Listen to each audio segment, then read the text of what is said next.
Сюжетные игры, особенно когда это какие-то приключения, где вы вместе с вашими друзьями играете, пробиваетесь через толпы монстров, и у вас развивается повествование, у вас выходят различные сюжетные развилки, перед вами стоят выборы, и вы двигаетесь по вашим приключениям вперед для того, чтобы узнать, что будет в самом конце. Это очень классная штука и одно из моих любимых видов настольных развлечений. Когда при этом вам еще игра представляет возможности получить различные пасхалки и сделана с юмором, так чтобы он сильно не перебивал сам жанр и само повествование, то это вообще круто.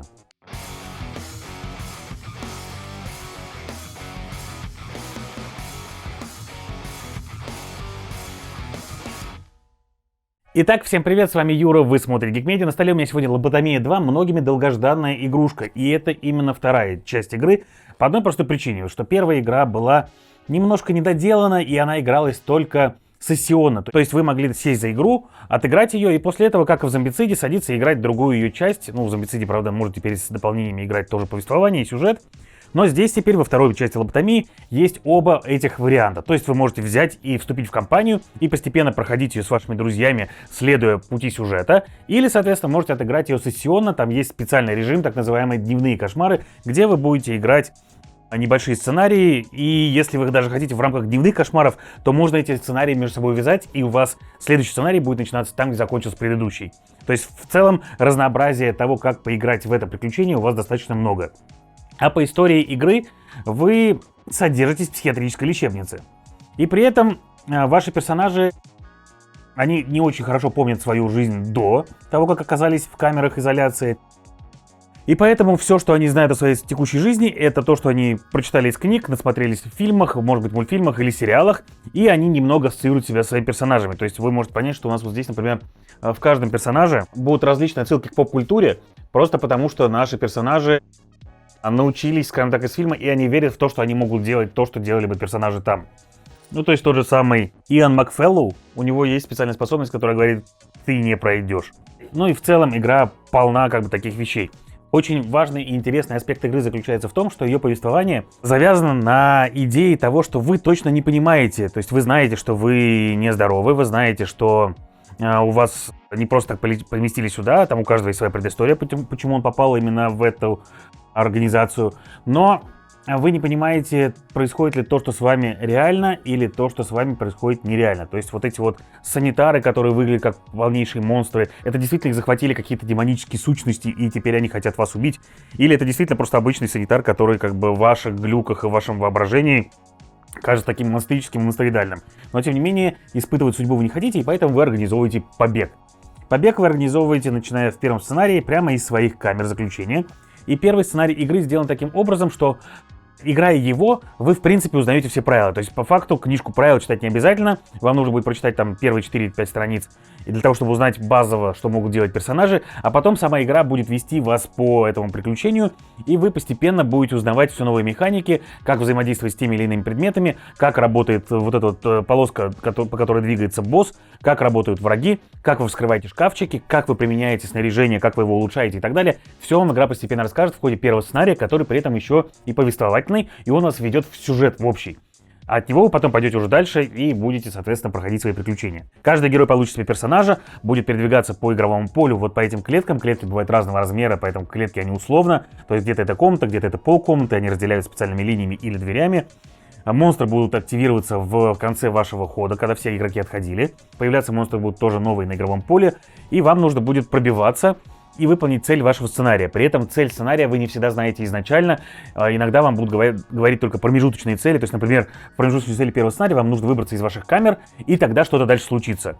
То есть некоторые абзацы сценария будут вам говорить, что ваша следующая промежуточная цель, например, сделать что-то, и после этого вы вскроете себе такую карточку, прочитаете, что случится дальше, у вас там может быть дальнейшее задание или даже дальнейшее пополнение игрового поля. Книга сценариев — это такой большой буклет. В нем у вас, соответственно, будут и все правила на сценарий, и раскладки, и специальные правила, и в итоге вы увидите, что игровое поле может раскладываться достаточно крупным. Но интересная вещь в этой книге, мне понравилась она очень, я такого не видел в других, что вам в каждом сценарии приблизительно сразу скажут, что этот сценарий будет занимать вот столько-то места. Выглядит это приблизительно вот так. То есть вот здесь вот вам говорит, что вы начинаете только на первом тайле, и у вас еще выложится максимум 4 тайла. Огромных вот таких вот игрового поля. То есть вы сразу можете себе распланировать, как у вас будет на столе что лежать, для того, чтобы у вас потом места хватило. Так что вы становитесь странными людьми со своими проблемами и своими расстройствами, получаете себе стартовое снаряжение и отправляетесь в путь. Давайте потихонечку разбираться, как играть в Лоботомию 2.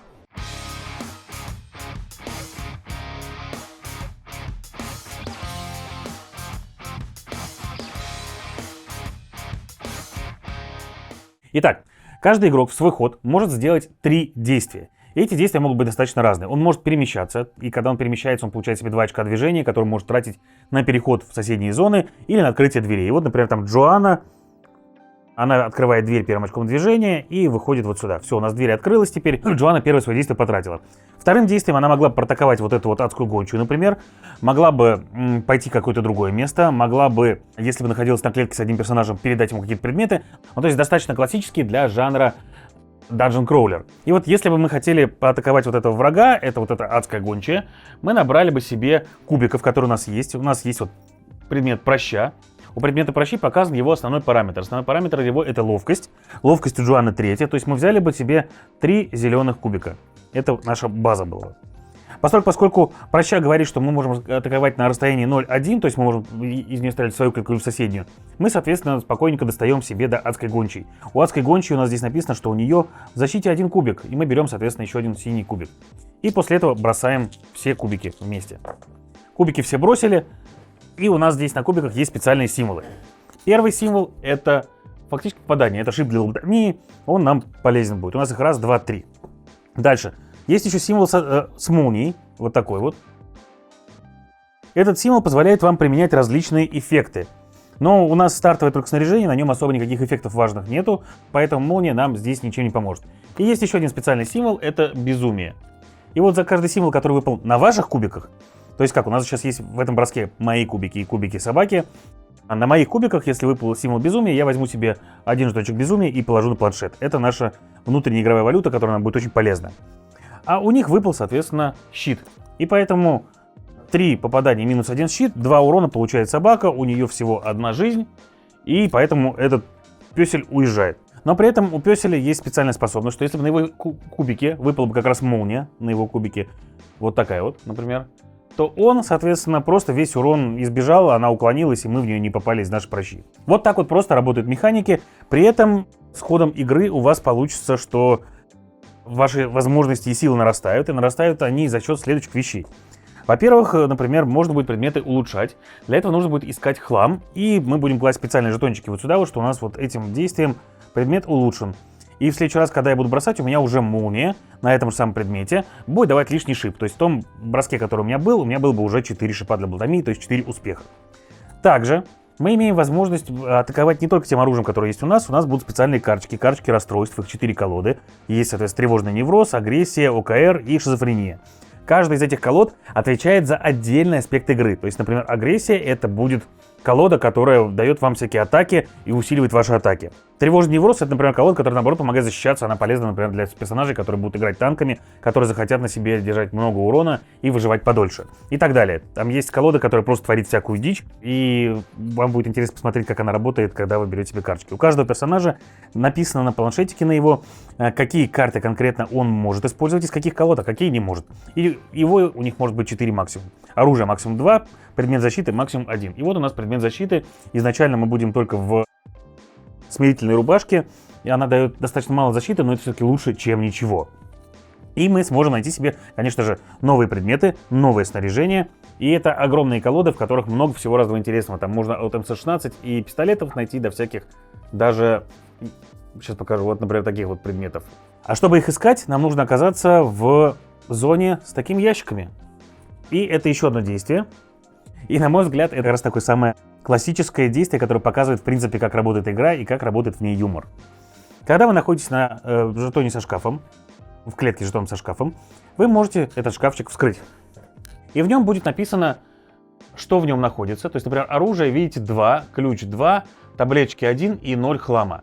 И работает это следующим образом. У вас, по факту, это рынок. И вы должны пройти тест на воображение. Все тесты проходят здесь одним и тем же методом. Вы берете то количество кубиков, которое у вас нужного значения, и пытаетесь выбрать на них как можно больше успехов, а успехи — это звездочки. И вот, например, у меня воображение 2. Каждый раз, когда вы вскрываете шкафчик, вам надо проходить тест на воображение. Я бросаю 2, и у меня выпал 1 успех и 1 безумие.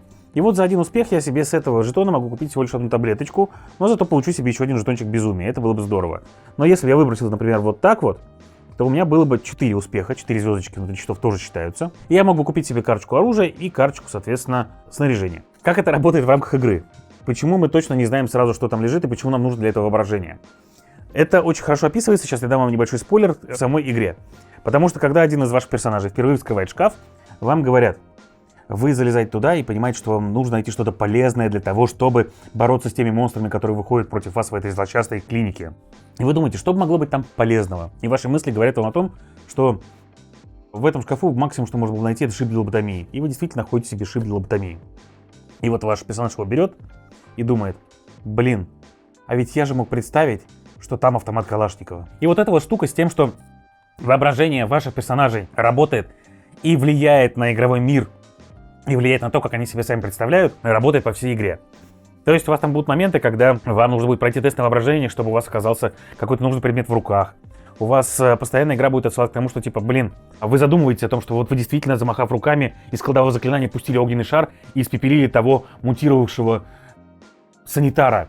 Или это просто санитар испугался от того, что какой-то псих на другом конце коридора яростно машет руками и кричит какие-то непонятные слова. И вот вся игра пропитана вот этой вот вещью о том, что вы не понимаете точно, как это происходит. И мне будет очень интересно посмотреть, потому что я до конца пока еще не прошел сюжет, расскажут ли, действительно ли это было так, и из ада, и из всяких других измерений к нам ворвались туда всякие твари мрачные, или нет. Мне будет интересно узнать, насколько эта игра раскрывает. Так вот, со шкафом мы разобрались, шкафы мы также открываем, предметы мы получаем, предметы мы можем улучшать, также это требует от нас некоторых действий и требует некоторых ресурсов. Чтобы получать эти ресурсы, мы можем в любой комнате искать всякий хлам. Куски железа, куски бумаги, камни и так далее. И у нас в наших предметах вот здесь вот указано, что мы можем их улучшать. Для некоторых предметов, как, например, для вот этих стартовых, нужен любой хлам, а для определенных предметов, типа, например, вот этого, нужен определенный хлам. То есть, например, для вот этого улучшения нужна именно веревка, а для вот этого улучшения нужно 2 куска дерева и 1 кусок бумаги. То есть это вы тоже будете улучшать, ваши предметы будут становиться сильнее, и вы сможете, соответственно, в рамках одного сценария проходить все дальше и дальше, потому что монстры будут переть.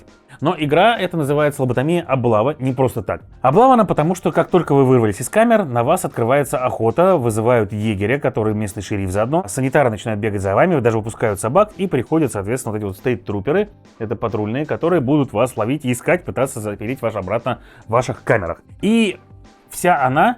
Это игра гонка со временем в том числе, потому что в конце каждого раунда, кроме того, что будут появляться новые монстры по специальным карточкам, у нас есть такие вот карточки появления, за каждого персонажа в конце раунда вы будете скрывать 1 карточку, и вот, например, за этого персонажа мы скрываем вот эту карточку, на ближайшем к нему вот таком символе на игровом поле появляется новый санитар. За второго персонажа вскрываем еще карточку и так далее, и появляются новые монстры. То есть, во-первых, вас игра гонит тем, что монстров появляется все больше и больше. Не факт, что вы сможете с ними со всеми справиться. А если вы будете пытаться справиться с ними со всеми, вы потеряете много времени и вступит в дело вот эта штука, про которую мы сейчас поговорим. Но в этой колоде есть еще и другие карточки. Есть карточки, которые вам говорят о том, что перемешайте заново эту колоду. То есть она никогда не заканчивается, рано или поздно эта карточка выйдет. И бывают карточки с событиями. А события эти прописаны в вашем конкретном сценарии. При этом неважно, играете ли вы сюжетную игру, повествовательную кампанию, или играете дневной кошмар. И в том варианте у вас будут свои события, которые вы будете вскрывать и читать. И там приятные, интересные тексты с повествованием, иногда абсолютно сумасшедшие, но тем не менее забавные. Так вот, кроме того, что появляются новые монстры, в конце каждого раунда у вас будет двигаться егерь. И двигаться он будет следующим образом. У нас есть здесь 12 карт. 6-й картой всегда лежит определенная карта, которая называется Аура Безумия. И эта карта вам скажет о том, что игра переходит немножко на новый уровень. Все монстры, у которых есть элитная сторона, перевернутся на элитную сторону и станут гораздо мощнее. А вы получите себе возможность улучшить своего персонажа до безумного, полностью безумного, сумасшедшего и неадекватного. Ну нет, вернее, в каком-то степени у него адекватность присутствует, потому что он все-таки видит свою цель и пытается убрать какие-то препятствия, но тем не менее. У каждого персонажа есть обратная сторона карточки. Чтобы перевернуть на нее, вам нужно накопить, во-первых, 6 жетонов безумия, а во-вторых, соответственно, выполнить цель. У каждого персонажа она своя, уникальная и привязана, скажем так, сюжетника к его естеству и его существу. То есть, например, наш Иоанн Макфеллоу, который Гэндальф, он должен один раз умереть. Для того, чтобы, соответственно, и перевернуться и иметь возможность на другую сторону. А Джоанна должна заблокировать достаточно много урона бросками кубов.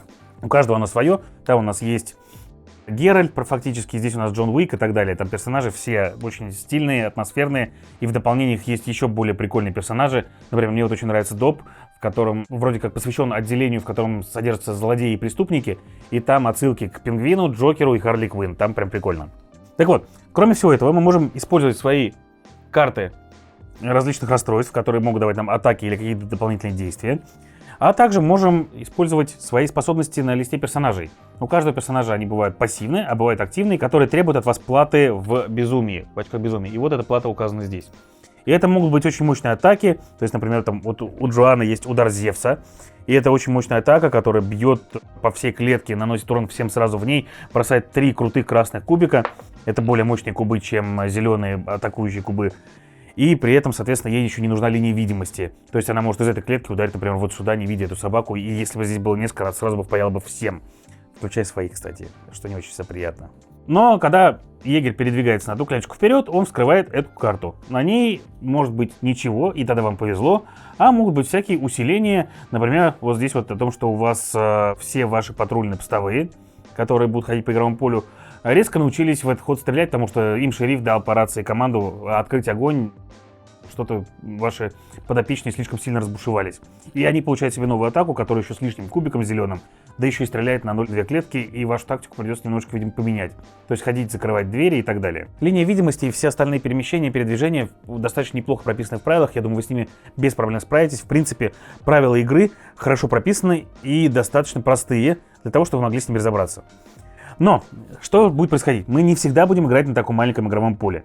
В определенный момент вам игра скажет, что вы выполнили что-то, что можете двигаться дальше. И тогда у вас появится дополнительный кусок игрового поля. Появится к нему дверка.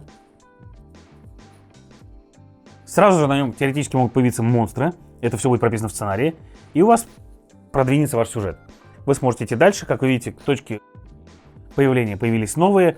Монстры будут появляться теперь уже там, для того, чтобы им не приходилось вас сильно догонять. С другой стороны, конечно, если вы прекрасно понимаете, что надо убежать далеко, вы можете убежать далеко.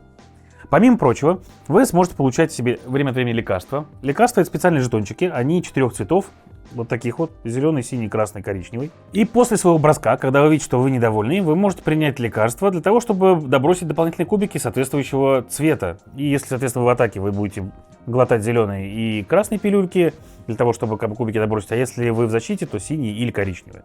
Ну и, соответственно, хлам тоже в таком маленьком мешочке находится. Когда вы копаетесь в какой-то комнате, вы достаете себе жетончик, такой типа: о, вот у меня теперь есть трубка. Замечательно. Возможно, я могу применить ее как любое улучшение здесь, или, соответственно, использовать ее как трубку на тех улучшений, которые мне нужны.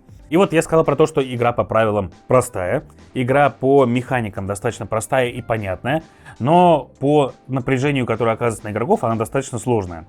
Потому что не всегда можно будет пройти с первого раза каждую миссию. Вот из-за этого товарища это раз. Вот из-за этих товарищей это два, которые становятся еще на шестерочке сильнее. Иногда вам нужно будет собирать несколько вещей в разных частях. И вот если вы пошли сначала не за той вещью, которая будет ближе к тому выходу, который вам пригодится потом, вы потеряете время, поэтому нужно иногда будет разделяться для того, чтобы ваши персонажи разбежались в разные стороны. В целом игру рекомендуют играть вчетвером.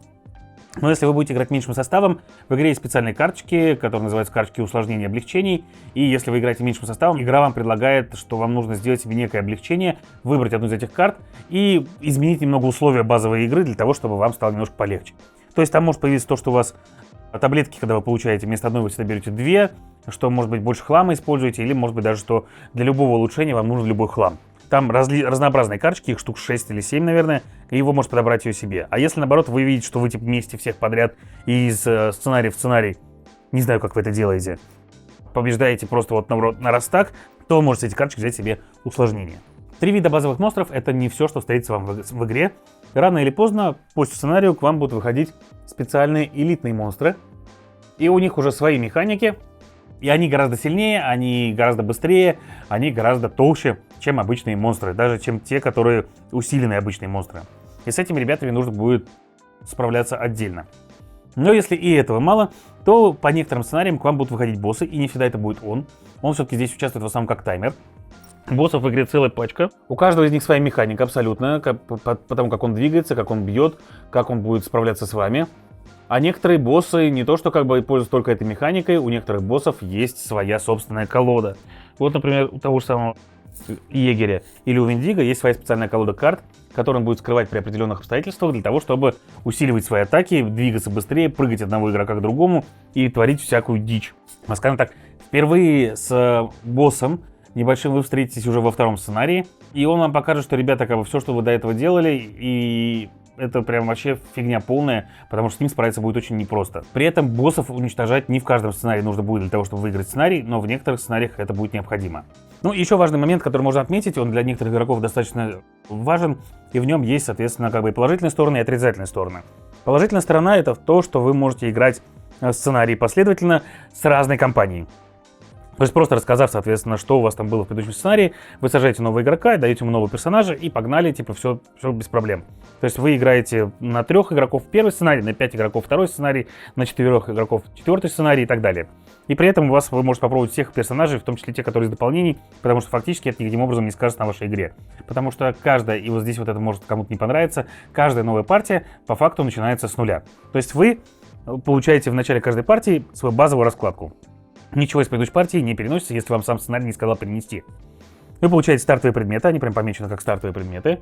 Вы получаете себе 2 случайные карточки из расстройств, которые положены вашему персонажу. И вот за счет этого, с другой стороны, есть бонусы плюс. Вы каждый раз имеете разные способности, а эти карты достаточно многообразны и их достаточно много, которые помогут вам по-разному в игре. И в зависимости от них вы уже можете строить свою стратегию, пользоваться ими для того, чтобы уничтожать монстров, перемещаться по игровому полю, блокировать монстров, перехватывать их и так далее.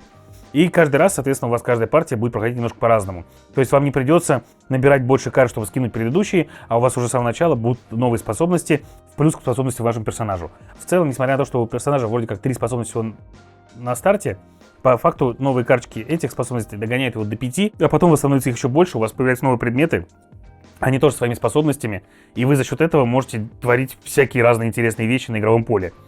Вам карточки позволят телепортироваться, проходя сквозь стены. Некоторые карточки позволят вам пускать огненные шары, которые будут бить по площади, по всей клетке. Некоторые карты позволят вам перемещать монстров, которые находятся вдали от вас, или монстров выгонять из своей клетки. Некоторые из них позволят вам прыгать к вашим друзьям и забирать урон на себя, а потом массово вносить монстрам в ответ еще. В игре довольно много нарратива. Если посмотреть, то вот даже первый сценарий брать, то вот у нас идет первая раскладка. Потом, соответственно, у нас идет вставочка повествовательная. И постепенно, когда мы будем выполнять цели повествовательных вставок, цели, которые нам говорит миссия, у нас будут открываться новые всякие моменты, новые элементы. И повествование будет идти. То есть, соответственно, у вас каждый раз идет какая-то вставка повествования, потом вам дается новое задание, у вас меняется игровое поле. Как видите, вот здесь, например, к игровому полю появились новые пристройки, появились новые тайлы, выложились, получились новые двери, новые враги появились и так далее. И если посмотреть, текста достаточно много в игре. То есть вот идут повествовательные вставки, вот у вас это начало второй миссии. Миссия вам говорит, опять же, сколько места приблизительно будет занимать. Как только выполнили что-то первое, у вас идет вот такая вот вставочка. Вставочки также бывают по картам и так далее. И, соответственно, идет открытие дальше сюжета. И потом идет, соответственно, открытие новых тайлов. То есть игра, она развивается по ходу вашего движения. Да и враги сами по себе тоже будут достаточно разнообразные. Даже если не брать вот базовых врагов, которые вот у вас есть, да, есть еще целая пачка других разнообразных врагов. Некоторые из них будут привязаны к боссам, некоторые из них будут привязаны к сценариям. И каждый из них дает вам свой определенный челлендж. У них разная защита, у всех разные атаки. И некоторые из них будут даже связаны с боссами. Вот, например, как там папенькин сыночек, они будут появляться по способности босса в игре и будут ему помогать. А сам босс — это та еще сложность. Короче, возможностей игра дает достаточно много, и при этом в ней классная нарративная составляющая, составленная с отличным юмором, с всякими шутками-прибаутками, с кучей отсылок к поп-культуре, книгам, фильмам, мультфильмам, аниме, поп-культуре, к комиксам и так далее. Если вам нравится это, и вы любите еще при этом данжен-кроулеры, то есть приключения в закрытых локациях, где постепенно будет раскрываться сюжет, и вы не будете точно знать, что вам надо сделать в каждой новой миссии, и будете идти постепенно, раскрывая потихонечку подноготную все вот это вот странные клиники, в которой творятся непонятные дела. Почему ее населяют монстры, почему вот эти вот адские гончие или это обычные собаки, почему, в принципе, на вас объявили охоту, зачем вас пытаются каждый раз запереть по новой в камере, и что это за странный дед, который говорит стихами и пытается, соответственно, вас вывести непонятно куда, но при этом вроде как, если его слушать, то вы все ближе и ближе приближаетесь к выходу из этой психушки и возможности сбежать, но в итоге почему-то не сбегаете. Все это заложено в сценариях игры. Если не считать дневные кошмары, в игре 10 сценариев, плюс 3 есть в дополнении, которое посвящено аду, Инферно называется, и каждый из них будет рассказывать вам свою небольшую историю. Так что, если вы любите хорошие данжен-кроулеры с несложными правилами, которые позволят вам посадить за игру практически кого угодно из ваших друзей, если вам нравится поп-культура, всякие отсылки в играх, когда вам нравится изучать карточки, смотреть на них, чтобы догадаться, к чему это была отсылка. Например, пару персонажей я действительно прям заморочился и искал в интернете, к чему эти отсылки, потому что персонажи такие прям колоритные, но как бы я не понимал, из каких они фильмов или игр, и это было тоже интересно изучить. И если вы любите разнообразных персонажей, которым попробовать разные способности, разные подходы к игре и так далее, и при этом не хотите, чтобы игра вас сильно прощала, то есть игра вас будет прям карать, она будет делать вам и вашим персонажам больно, еще вот с этим, я говорю, таймер это прям просто вот жесткая штука, то Лоботомия 2 — это игра, которую вам стоит попробовать. В ней горы миник, горы хороших компонентов и классная повествовательная часть. И это все на сегодня, что я вам хотел рассказать. С вами был Юра, вы смотрели Geek Media. Всем пока.